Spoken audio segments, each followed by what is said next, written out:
우리 한 절씩 교독합니다. 누가복음 24장 13절부터 17절까지의 말씀입니다. 제가 먼저 읽습니다.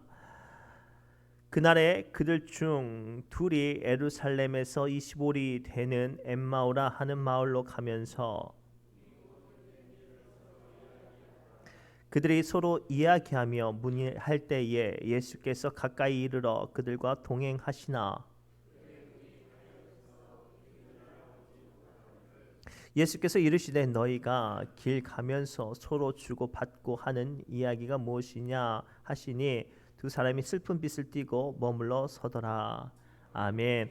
이 시간 하나님의 말씀이 여러분 마음 가운데 임하기를 축복합니다.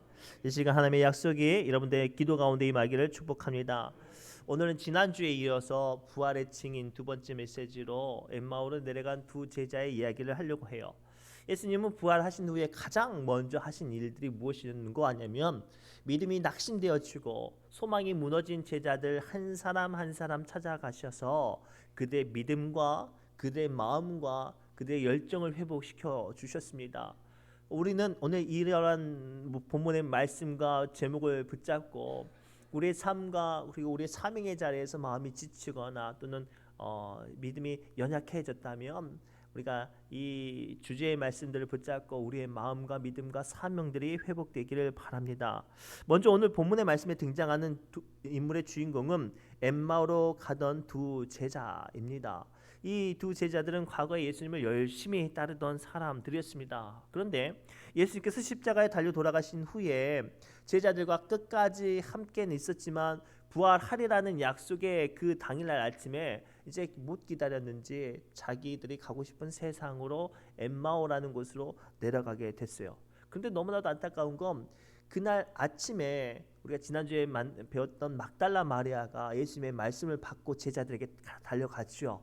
예수님께서 내가 부활하면 갈릴리로 갈 거니까 너희들 나를 만났던 그곳에서 나를 기다리라고 당부를 하시는데도 불구하고 그 제자들은 갈릴리와 정반대인 엠마오로 내려가는 장면이 오늘 본문의 말씀입니다. 마태복음 28장 10절의 말씀입니다. 시작. 이에 예수께서 이르시되 무서워하지 말라 가서 내 형제들에게 갈릴리로 가라 하라 거기서 나를 보리라 하시니라. 아멘.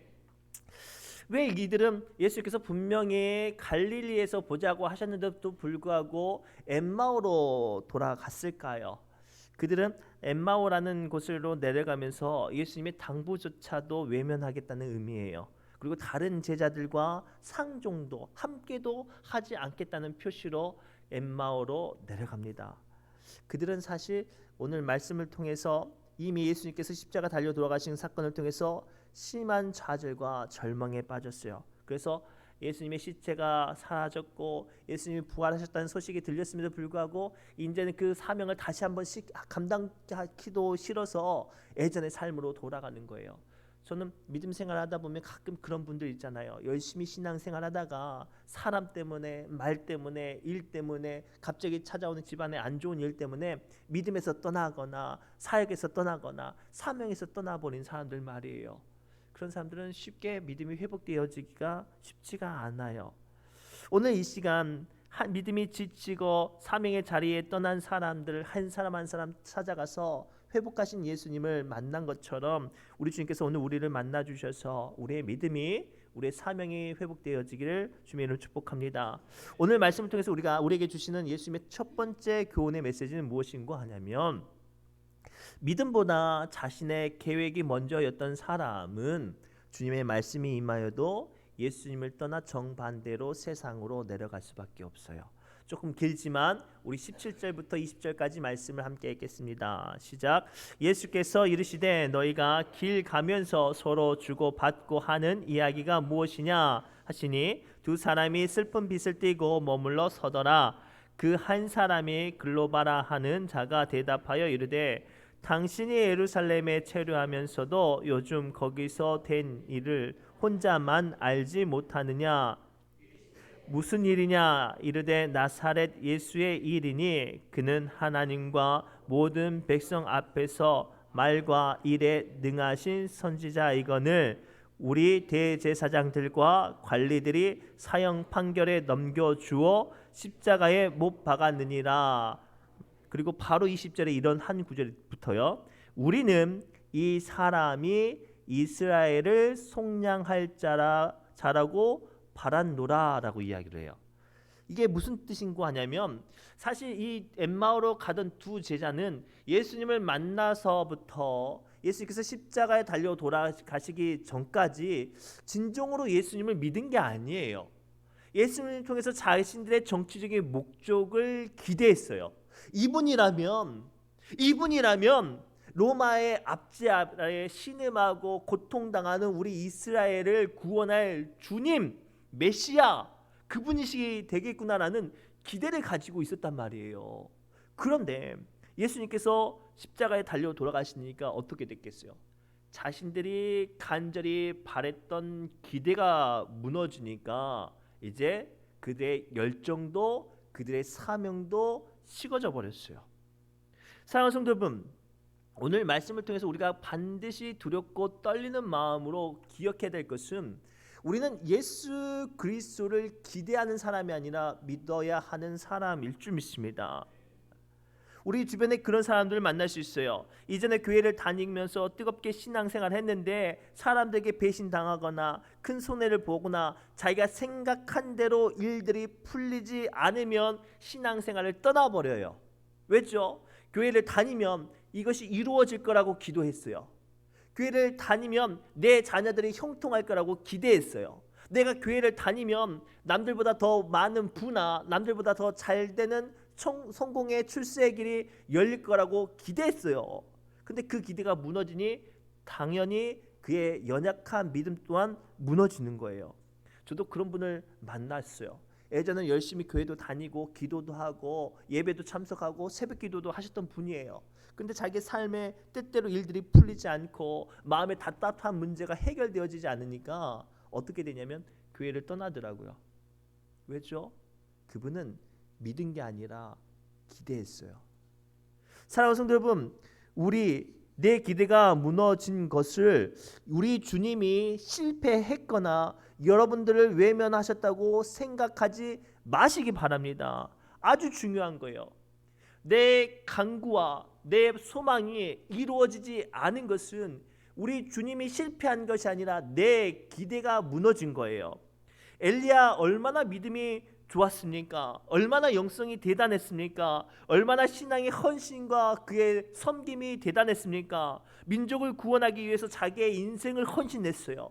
간절한 기도로 3년 6개월 동안 비가 내리지 않게도 하고 또 비가 내리게도 했습니다. 또 마른 하늘에 불이 떨어질 때까지 기도했던 사람이었습니다. 심지어는 자기 혼자 바알과 아세라 선지자 850인과 싸울 정도로 아주 믿음의 열정이 대단했던 사람이었어요. 그런데 왜 엘리야가 무너졌어요? 엘리야는 그 모든 행위를 하면서 기대했어요. 내가 이런 대단한 일을 하면 우상 숭배하는 이 북이스라엘 백성들이 하나님께 되돌아오고 자신들을 인정하며 그리고 말미암아 그 바알과 아세라 세력들이 한순간에 정리될 거라고 기대했단 말이에요. 그런데 결과는 어때요? 자기가 기대했던 것과 정반대로 이세벨 여왕이 엘리야를 죽이려고 형상 공모를 했어요. 그랬더니 어떻게 됐어요?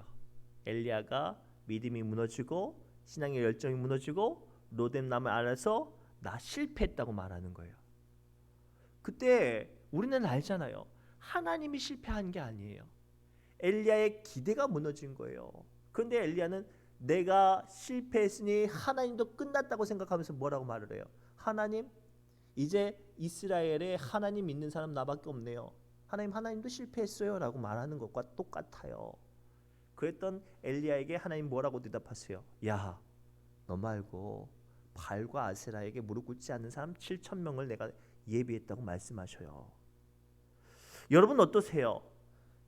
이렇게 열심히 헌신하면 하나님께서 나를 남들보다 더 큰 축복을 주셔야 한다고 생각하시죠? 이렇게 열심히 사명 감당하면 다른 사람들이 내 수고와 내 눈물을 마땅히 알아줘야 된다고 생각을 해요. 이렇게 열심히 기도하면 내 자녀들의 인생이 뻥 뚫리거나 내 일들이 다 잘 돼야 된다고 생각을 해요. 그런데 그게 안 되면, 그 기대가 무너지면 어때요? 믿음이 무너져요. 사랑하는 성도 여러분, 그 순간 정신을 바짝 차리십시오. 그 순간은 내 믿음이 실패한 게 아니에요. 하나님이 실패한 것이 아닙니다. 그냥 우리의 기대가 무너진 거예요. 사랑하는 성도 여러분, 우리가 믿는 예수님은 사망 권세도 깨뜨리시고 부활하신 분이십니다. 우리 오늘 또 세상의 기대가 무너져 주저앉는 우리를 위해 친히 찾아오셔서 다시 한번 믿음으로, 다시 한번 사명으로 회복시켜 주시는 줄 믿습니다. 그래서 엠마오로 도망가는 그 두 제자들을 다시 한번 회복시키시기 위해 너희들의 기대가 무너진 것이 내가 실패한 게 아니라라고 알려주시기 위해서 찾아오신 주님을 오늘 여러분들이 뜨겁게 만나시길 바랍니다. 두 번째는, 그렇다면 우리의 믿음을 회복시키는 부활의 예수님을 만나기 위해서는 중요한 게 있어요. 이제는 기대의 눈으로 주님을 바라보는 것이 아니라 믿음의 눈으로 주님을 바라봐야 부활의 예수님을 만나볼 수 있어요. 우리 14절과 16절 말씀 함께 읽겠습니다. 시작. 이 모든 된 일을 서로 이야기하더라. 그들이 서로 이야기하며 문의할 때에 예수께서 가까이 이르러 그들과 동행하시나 그들의 눈이 가리어져서 그인 줄 알아보지 못하거늘. 아멘. 오늘 말씀을 좀 더 깊게 살펴보시기 바랍니다. 오늘 말씀을 보면 어떻게 이야기가 전개되냐면, 아침 새벽에 일찍이 막달라 마리아가 달려와서 예수님의 무덤이 비었고 예수님이 부활하셨고 예수님께서 우리로 말미암아 갈릴리로 가라고 말씀하셨던 것을 들었음에도 불구하고 그 두 제자는 제 나머지 제자들과 함께 있기도 싫어서 정반대로 엠마오로 길을 가는 거예요. 그 이야기를 서로 하는 거예요. 야, 막달라 마리아가 말하는 대로 정말 예수님께서 부활하셨을까? 야, 이제 그게 무슨 소용이 있어. 이제 우리가 생각했던 것이 다 파토가 나고 다 끝났는데 그냥 우리 고향으로 돌아가서 옛날 하던 거 하자, 이런 이야기를 했겠죠. 그때 그들에게 부활하신 예수님이 다가왔어요. 그런데 신기하죠. 부활하신 예수님을 보고 두 제자는 예수님을 알아보지 못했어요. 왜일까요? 아직도 그 엠마오로 향하는 두 제자는 여전히 자기들의 마음 안에 생각했던 예수님은 이스라엘을 로마의 압제안에 구원해 줄 사람이 예수님이라고 생각한 거예요. 기대의 눈으로 예수님을 찾으니 부활하신 예수님이 안 보이는 것이 마땅하죠. 부활의 예수님은 믿음의 눈으로 보여야 보여지는 거예요. 사랑하는 성도 여러분, 수많은 사람들이 교회에 나와서 저마다 주님을 만나고자 합니다. 그러나 모든 사람이 다 주님을 발견하는 것은 아니죠. 그래서 공생의 기간 동안 수많은 사람들이 예수님을 찾고 예수님을 통해서 은혜를 받고 예수님의 놀라운 이적과 능력을 경험하기 원했지만 바리새인과 서기관들과 대제사장들은 예수님을 알아보지 못했어요. 그런데 신기하게도 배우지 못한 무식하고 가난한 병자들과 문둥병자들과 더러운 창기들과 세리들은 예수님을 만나고 병 고침을 받고 마음의 위로를 받고 믿음을 가지게 됐어요. 이거예요.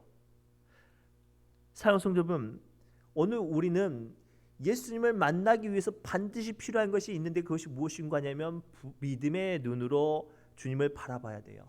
그래서 히브리서 11장 1절에서 2절까지 주님은 우리에게 이렇게 말씀하세요. 시작. 믿음은 바라는 것들의 실상이요 보이지 않는 것들의 증거니 선진들이 이로써 증거를 얻었느니라. 아멘. 오늘 또 우리는 믿음의 눈으로 주님을 바라보고 믿음의 눈으로 주님께 기도하고 믿음의 눈으로 주님을 찬양할 때 내 마음을 만지시고 내 삶을 형통케 하시고 나와 동행하신 주님을 함께 할 수 있는 줄 믿습니다. 여기서 한 가지 더 숨겨진 비밀이 바로 그 다음 절에 있어요. 히브리서 11장 3절입니다. 시작. 믿음으로 모든 세계가 하나님의 말씀으로 지어진 줄을 우리가 아나니 보이는 것은 나타나는 것으로 말미암아 된 것이 아니니라. 이 말씀을 좀 더 깊게 보면 다음과 같아요.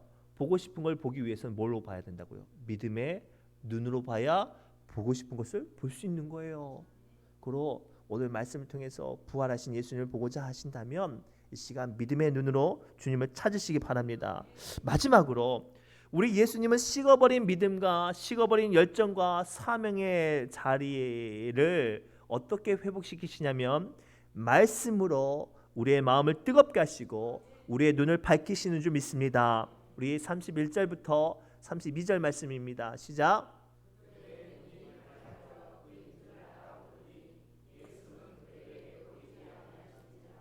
그들이 서로 말하되 그래서 우리에게 말씀하시고 우리에게 성경을 풀어 주실 때에 우리 속에서 마음이 뜨겁지.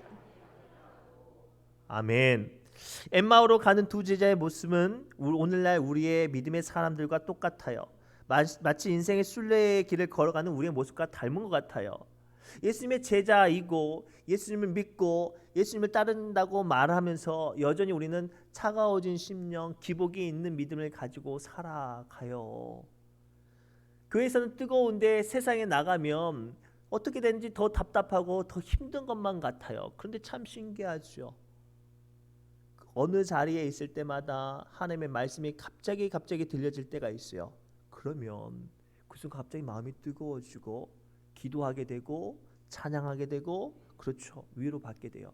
제가 오늘 아침에 새벽에 말씀을 끝내고 혼자 기도하던 중에 마음속에 강하게 임했던 메시지가 있었어요.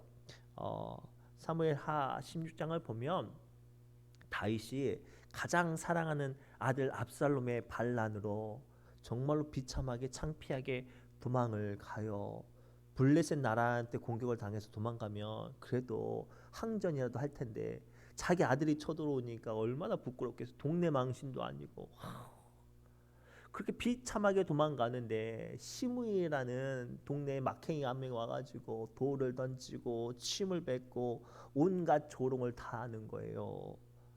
자기 왕인데. 그런데 얼마나 마음이 낙심되고 얼마나 마음이 무너졌는지 화도 못 내는 거예요. 왜 우리 그럴 때 있잖아요. 신앙생활 열심히 감당하고 기도생활 열심히 하는데 갑자기 세상 사람들도 혀를 찰 정도로 안 풀리고 안 되는 일들 당하면 어때요? 세상 창피하고 믿음의 사람인 게 민망해서 속상해서 무너지잖아요. 열심히 신앙생활했는데 너 열심히 신앙생활했는데 네 모양 네 삶 그 모양 곧거래지나 네 자식들 그 모양이냐 네 건강 그거 뭐 이런 말들 들을 때 얼마나 우리 속상하고 무너져요. 그렇죠. 그때 다윗 옆에 있는 신하들이 화를 내면서 이렇게 말을 해요. 왕이시여 말씀 안 하시면 내가 저놈 가만히 안 놔두겠습니다. 왜 우리 속상해 있을 때 대신 우리 대해서 화내주는 사람 있잖아요. 아이고 무슨 때 왜 참어. 내가 가서 그 사람 머리끄댕이 잡아줄까 막 할 때 어때요? 너무나도 속상하면 아니 나 또 내가 지금 동네 창피해가지고 뭐라고 할 힘이 없어. 그렇게 무너지잖아요. 근데 다윗은 한마디를 더해요. 하나님께서 내 마음을 감찰하시고 하나님께서 갚아주실 거야. 지금은 내가 당한 상처가 너무나도 커서 신음소리 한마디 내지 못하고 반항조차도 한마디 못하고 나에 대해서 쏟아지는 수많은 악평과 수많은 조롱 앞에 한마디 대답도 못할 이런 답답한 환경이어도 그래 하나님은 아셔. 하나님이 갚아주실 거야. 그리고 나중에 하나님께서 정말로 갚아주시잖아요. 우리의 마음이 언제 뜨거워지냐면 우리의 꽉 막힌 안목과 세상의 길이 언제 뻥 뚫리냐면 하나님께서 말씀으로 우리가 살아나게 할 때예요. 세상 끝과 절망을 생각했던 사람이 어느 순간 자기 귀에 들려지는 하나님의 음성으로 삶의 소망을 얻은 사람들이 얼마나 많이 있어요. 인생이 끝났다고 생각하는 순간 세상 사람들도 넌 이제 끝났어라고 선언하는 그 순간에도 하나님의 말씀이 들려져서 다시 한번 성공하고 다시 한번 일어나고 다시 한번 치유되어지고 다시 한번 힘을 회복한 사람들이 얼마나 많아요. 저는 오늘 이 말씀을 통해서 우리 사랑하는 신우중학교 모든 성도들이 그렇게 다시 한번 회복되시기를 주님의 이름으로 축복합니다. 우리 예전에 정말로 은혜가 충만할 때 남들이 아무리 떠들어도 뜨겁게 기도하고 가면 힘을 얻었어요. 그렇죠? 아무리 하루 종일 힘든 일들을 감당했어도 하루 해가 지고 나서 교회에 기도하고 돌아가면 그 다음날 다시 한번 나를 만지시는 하나님의 손길을 느꼈단 말이에요. 그런데 삶이 너무 지치니까, 내가 감당치 못할 일들과 힘들이 너무나도 쌓이니까 어떠래요? 이제는 기도할 힘조차도 없네요. 이제 하나님께서 나를 떠나신 것만 같아요. 아니에요. 내 기대가 무너진 거예요. 그런데요, 내 기대가 아무리 무너졌어도 주님의 말씀이 임하면 살아나요. 주님의 말씀이 임하면 하나님께서 우리를 회복시켜 주세요. 그래서 식어버린 마음과 식어버린 열정 가운데 자기 고향으로 도망갔던 베드로, 어떤 것이 임했을 때 그의 열정과 마음이 회복이 됐죠? 예수님의 말씀이 임할 때예요. 나면서부터 소경이 되었던 사람이 언제 다시 눈을 떴냐면, 예수님께서 그에게 실로암으로 가서 눈을 씻으라라고 말씀하실 때 태어나서 한 번도 보지 못했던 사람이 눈을 떠서 하나님을 찬양하고 영광 돌리는 사람으로 세워졌어요. 오늘 이 시간 세상 사람들이 나를 조롱하고 주님께서 나를 버린 것만 같아도 기억하십시오. 주님은 오늘 또 우리를 버리지 않고 한결같이 우리에게 말씀하신 줄 믿습니다. 그래서 요한복음 14장 18절에 오늘 또 우리에게 이렇게 말씀하시죠. 시작. 내가 너희를 고아와 같이 버려두지 아니하고 너희에게로 오리라. 아멘. 그래서 부활하신 예수님이 제일 먼저 천국에 올라가신 게 아니라 도망갔던 제자 베드로, 엠마오로 도망가는 두 제자, 심지어는 옆구리에 손가락을 넣어봐야 믿겠다는 이 철없는 철딱선이 없는 도마에게 나타나신 이유가 여기 있어요. 믿음이 무너지고 상처받고 안목이 다친 그들을 다시 한번 회복시켜 주시려고, 고아와 같이 그들을 버리지 않기 위해서 그들을 다가가시고 회복시켜 주셨단 말이에요. 이 시간 마음이 지치고 피곤하고 또는 영적인 안목이 다쳐서 주님 내 마음 너무 답답해요라고 탄식만 있다면, 오늘 또 우리를 고아와 같이 버려두지 않고 찾아오시는 주님의 말씀을 붙잡길 바랍니다. 그러기 위해서는 무엇이 필요할까요? 기도가 필요해요. 약속의 말씀을 받았지만 고향 땅 가나안 땅으로 다시 들어갈 믿음과 용기가 없던 야곱이 야복 강가에서 어떻게 해서 자기 고향과 자기 형 앞에 설 수 있었어요? 몸부림치면서 씨름하는 기도를 했어요. 그리고 하나님의 말씀이 임하자 야곱이 야복 강가를 넘어서 자기 형 앞에 약속의 땅 가나안 땅에 들어갈 수 있었어요. 저는 이 말씀을 준비하면서 깨달아진 게 있어요. 하나님, 우리 사랑하는 성도들 한 사람 한 사람이 얼마나 주님의 말씀을 사모하는지 알고 있어요. 얼마나 주님께서 우리의 삶 가운데 우리를 이끌어가고 싶어 하시는지를 우리 성도님도 알고 있어요. 그런데 주님, 우리가 마음과 믿음과 삶이 너무나도 연약해서 그 자리에 설 수 없어요. 그래서 오늘 또 여기 앉아서 한숨만 쉬고 있네요. 그때 오늘 우리에게 주님이 말씀 주신 게 이거예요. 부르짖으면서 기도하래요. 그래야 말씀이 들려지는 거예요. 야곱이 가나안 땅에 들어가야 된다는 거 알았어요. 문턱까지 갔는데 왜 못 들어갔어요? 알았지만 용기가 없어서, 알았지만 말씀을 받지 못해서. 그래서 어떻게 기도했어요? 하나님을 만나자마자 한마디라도 나에게 말씀해 달라고, 한마디라도 내게 기도해 달라고 몸부림치면서 기도할 때 말씀이 임하자 그의 이름이 바뀌어지고 그의 영성이 바뀌어지고 그의 축복이 바뀌어졌어요. 그리고 야복 강가를 넘어서 자기의 형 그리고 가나안 땅에 들어가서 승리하는 사람이 됐습니다. 고로 이 말씀을 붙잡고 고아처럼 혼자 주저앉지 마시고 우리를 절대 혼자 두시지 않는 주님을 꼭 붙잡고 부르짖으면서 기도하시면서 말씀으로 살아나시기를 주님으로 축복합니다. 기도합니다. 하나님, 오늘도 우리의 연약함을 바라보며 주님께 기도합니다. 오늘도 우리를 살리시기 위해 주님이 찾아오셨건만 우리는 주님을 알아보지 못하고 주님의 음성을 듣지 못하고 여전히 엠마오로 내려가는 두 제자처럼 세상과 내 마음의 바쁜 일로 하나님 아버지 주님과 멀리 떠나갈 때 주님 이 시간 우리의 마음에 뜨겁게 다가와 주셔서 주님 부르짖으며 기도하게 하여 주시고 살아나고 회복되어지게 하여 주옵소서. 예수님의 이름으로 간절히 기도드리옵나이다. 아멘. 우리 새노래 찬양집 154번 뜨겁게 찬양하며 기도의 자리